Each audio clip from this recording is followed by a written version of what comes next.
Good morning. This is retired Pastor Karl Schmidt from Calvary Lutheran Church, a little Lutheran church in Amherst, New York. And I have a cold. Yeah, whoopee. Yeah, I babysit my grandson, and he's got a cold. I have a cold. We have colds. Not COVID, but that other thing. Just as much fun. Anyways, I'm getting over mine, and he's getting over his, so both getting better. Well, anyways, this morning is the November 27, 2022. We're up to the end of the last church year and the beginning of the new one. This is Advent again, and the first Sunday in Advent, which is very nice.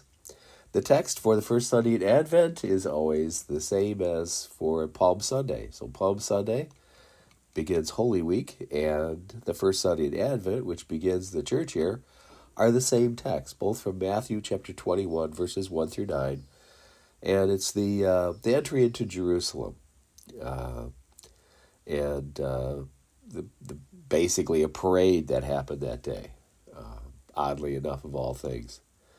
And so that's what we're going to be looking at this morning.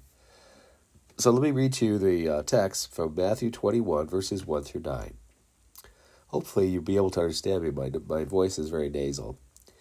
And when they drew nigh unto Jerusalem, and were come to Bethphage unto the Mount of Olives, then sent Jesus 2 disciples, saying unto them, Go into the village over against you, and straightway ye shall find an ass tied, and a colt with her. Loose them, and bring them unto me. And if any man say aught to you, ye shall say, The Lord hath need of them, and straightway he will send them. All this was done that it might be fulfilled which was spoken by the prophet, saying, Tell ye the daughter of Zion, Behold, thy king cometh unto thee, meek, and sitting upon an ass, and a colt, the foal of an ass.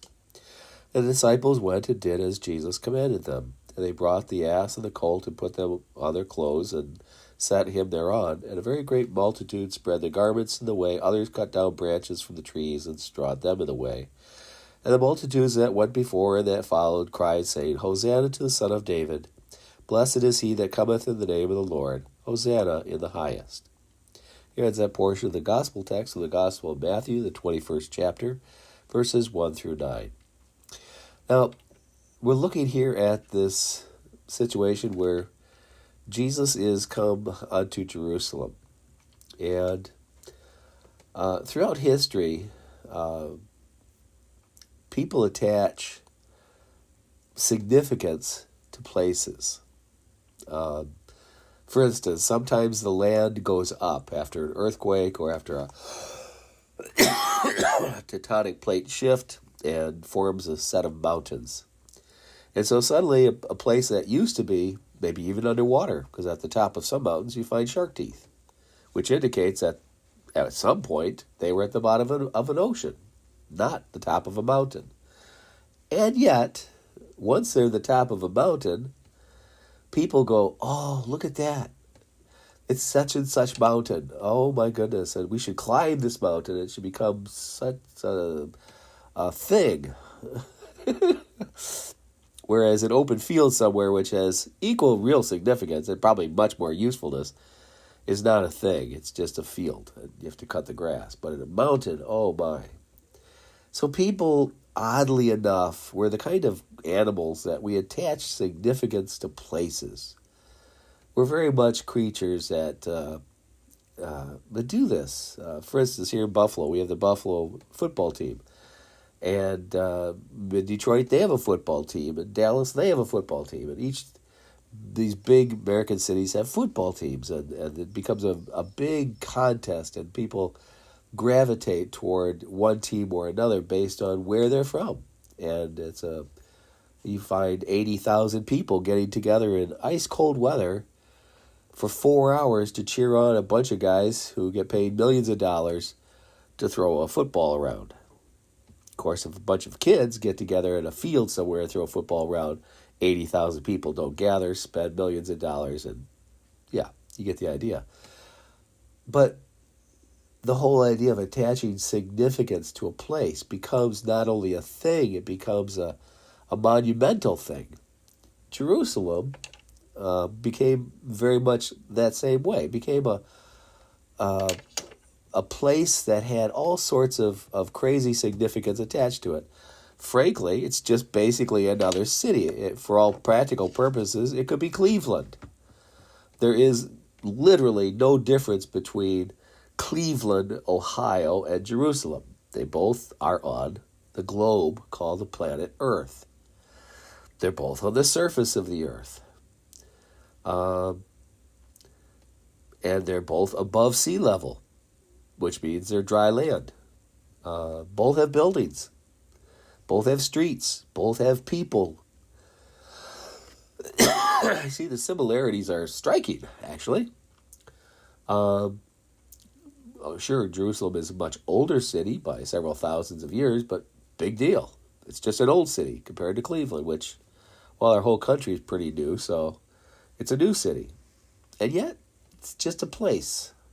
That's like Jerusalem. It's just a place.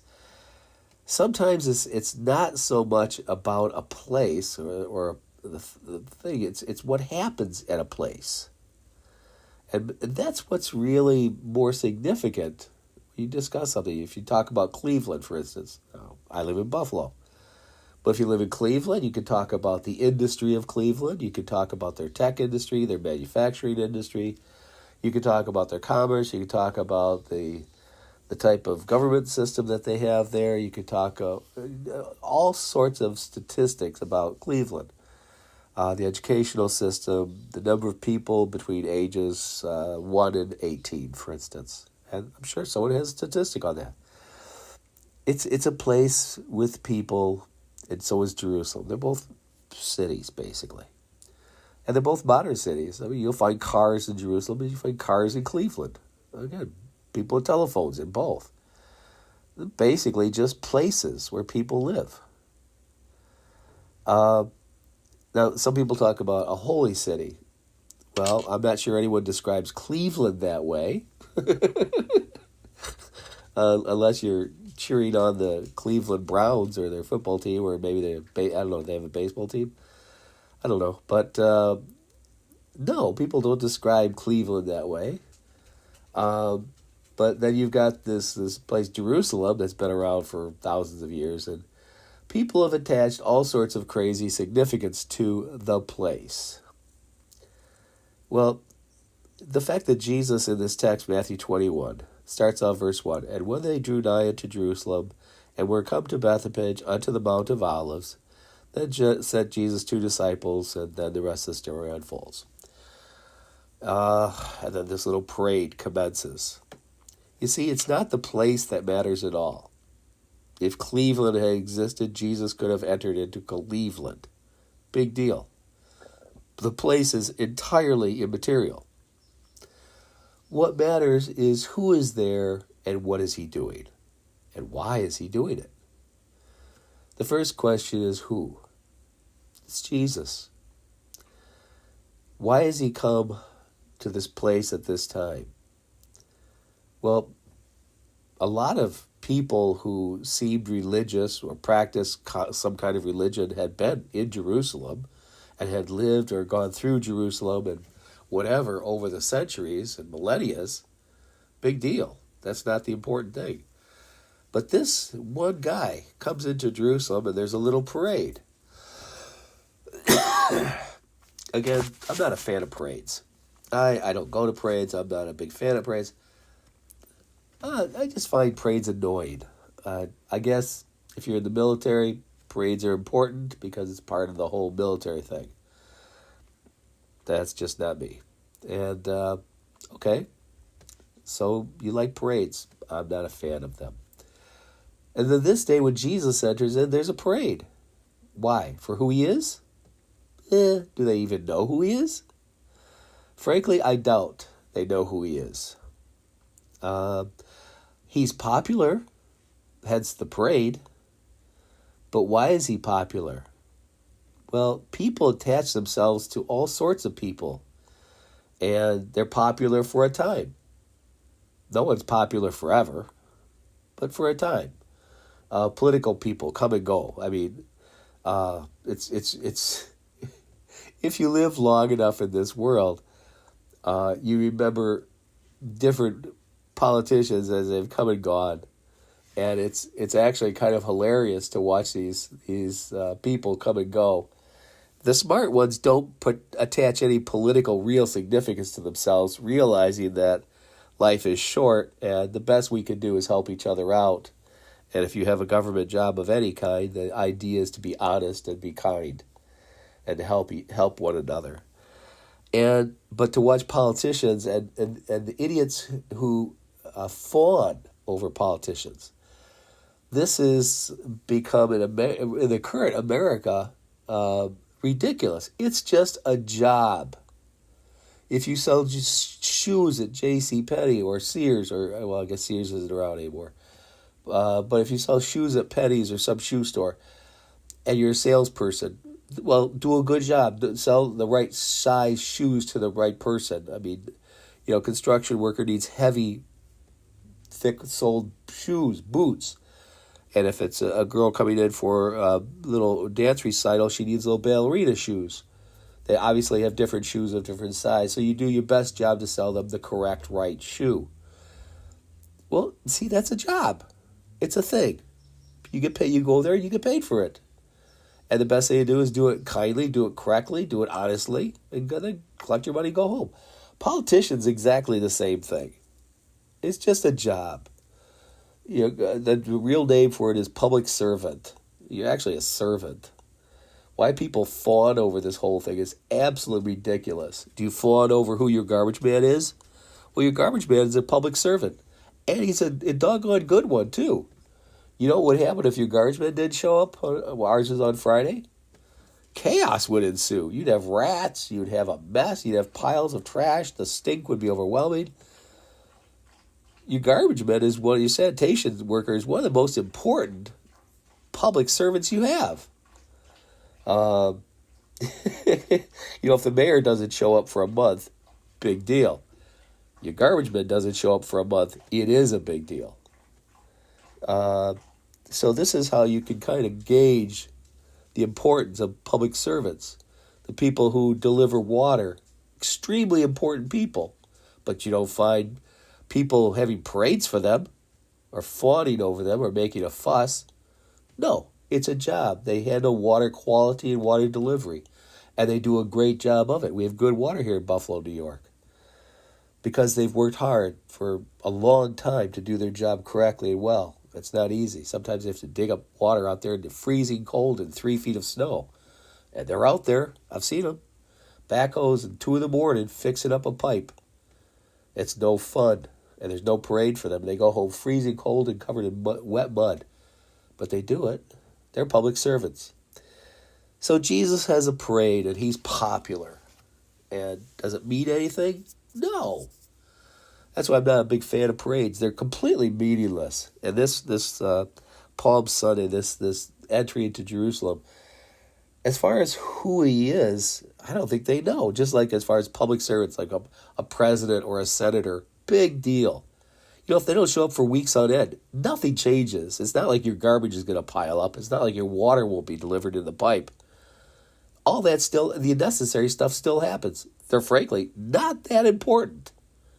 And yet people fawn over it because they think they could get money. Well, how sad is that? So why did people have a parade for Jesus? Good question.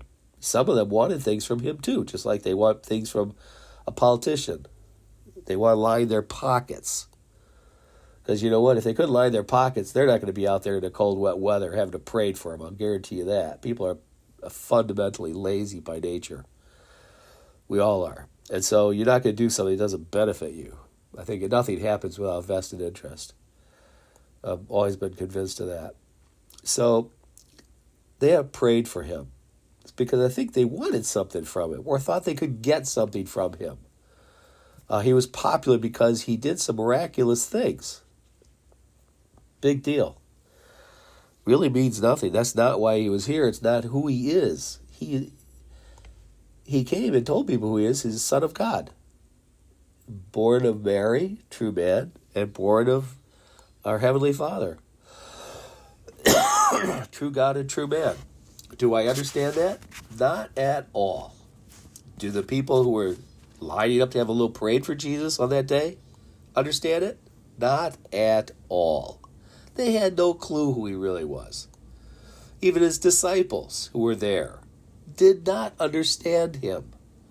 And he told them, he said, you don't really know what I'm doing. I have to go to Jerusalem and I'll be killed there and the third day rise again from the dead. They were like, what? What does this mean? They had no idea. So the people who were having a parade for him, they obviously didn't know either. So who he is, kind of a mystery. Secondly, what is he doing? The what? Again, place doesn't matter. But who and what and why? Those are three things that do matter. What did he do? He came in. See, Jesus didn't come here to actually be honored with parades. Frankly, that's completely contrary to the idea. The idea was, as Isaiah had said repeatedly, and all the prophets had said, that he would be the suffering servant of God. He would come because on him would be laid on the sins of us all. In other words, there'd be nothing about him that we'd find attractive or wonderful, but instead, he would just look like any other beat-down Joe. He would be just like any other person with problems and whatever. And that's how he appeared. Exactly how he appeared. As the prophets had foretold. And so, what? What did he do? He came to do a job his father gave him. And here's the bit about that. I've been a pastor for almost 4 decades now. And you know what? I really don't understand it very, very much myself. He came to do his father's will, which is that his son laid down his life for the sinners of the world. That his son exchanged his life for ours. That his son take our punishment for our guilt because he had no guilt of his own. Now, I can see the math, but I don't understand it. How does that work? Vicarious atonement, substitutionary, blah, blah, blah. Big theological words that, to my mind, try to describe something we can't describe. Because you're talking about sin and the forgiveness of sin. What is sin to begin with? I don't know what you think sin is, but after living my life almost 64 years now, I don't know what sin is. I know God is angry because I've watched people die. As a pastor, I've watched lots of people die over the decades. But why does God kill us? What is there about us, about our condition, about our existence, that angers him to the point where he puts us to death? Where we have to physically get sick and die in misery and pain. And I've seen people suffer horribly. Death can sometimes be a quiet slip into nothing, but sometimes it's a screaming hell. And I've witnessed both. And so why is God so angry that he would issue death? Well, if you think it's because when you were a kid you stole 5 cents off the counter at the store, you're wrong. Or you said some bad word to somebody. That's not it. If you think that's why God is angry, well, congratulations, you're 7 years old. There is and must be something else, something significant, something that we don't understand. Because the only remedy for what the malady is that God would send us his son. The what? What is he doing? He's giving his life for ours. So what's wrong if that's the only remedy? You know, if you got a fingernail that needs to be trimmed a little better and you got a hangnail, doctor can fix it up for you nice, put a little Band-Aid on it. They don't have to amputate your arm. You see, the remedy fits the malady, right? And yet this remedy required the death of God's Son. So what's wrong? And more yet, it took what? The death of God's Son? So this is the what? And the result of this is life for the whole world. not just those who believe. The sins of everyone are forgiven. That's the gospel message. Not when you believe, not when you're... Nothing. No. When Jesus died, he said, "It is finished" on the cross. That was it. Sins of the world are done. Finished. He said, it's finished. Now, do I understand that either? If you say you do, you're lying. No one understands that. The most we can do is be grateful for it, thankful. So that's the what. And then there's the why. Why did this happen? Well, because God, who calls himself our dad, wanted it to. He decided. Not because a bunch of people practiced some crazy little religion or had sacrifices or prayed or studied a book or pranced around in certain clothes or sang hymns. That's completely meaningless. Entirely nothing. Why did Dad do this for us? Why does he want to even be our dad? Human beings are obnoxious, filthy, a pain in the backside. I wouldn't even want to be my own friend. And yet, he wants to be my friend? Why? I don't know. But he does. And so the what, the who, the what, and the why. These are the important thing. Jerusalem, it's just a town. It could be Cleveland. It might as well be Cleveland. It's just a place. Get over it. What matters is what God did. The who, he sent his son. The what, he gave his life for the life of the world. And the why. Because the Father loves you. That's it. And of the three, the who, the what, and the why is the one I get closest to understanding. A father's love. Because I'm a father and a grandfather. And when my grandson is sick, do I watch him? Of course I babysit. Will I probably get sick? I got sick raising my kids all the time. It just goes along with watching kids. Kids are always little runny noses, and now I have a runny nose. Big deal. You live through it. So, that part I understand. A dad's heart, a grandpa's heart.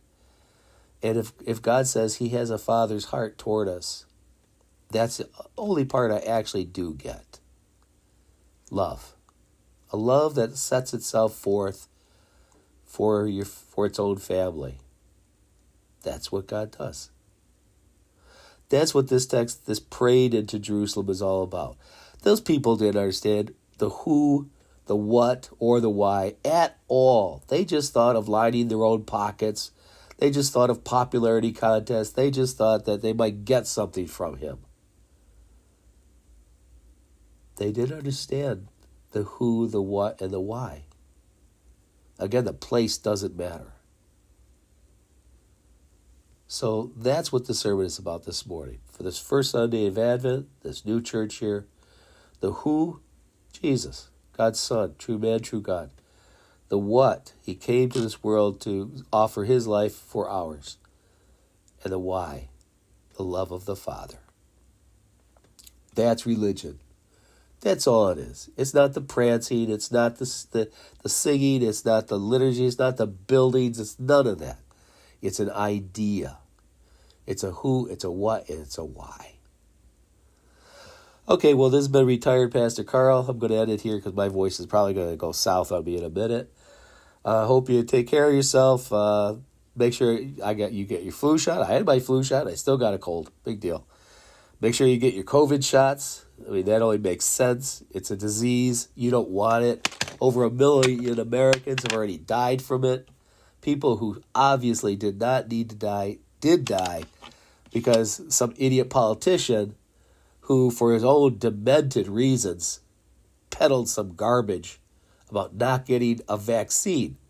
Oh, come on. We've been doing vaccines since Napoleon for over 200 years. Look it up in any history in the public library. You don't have to be smart. Just go read a book.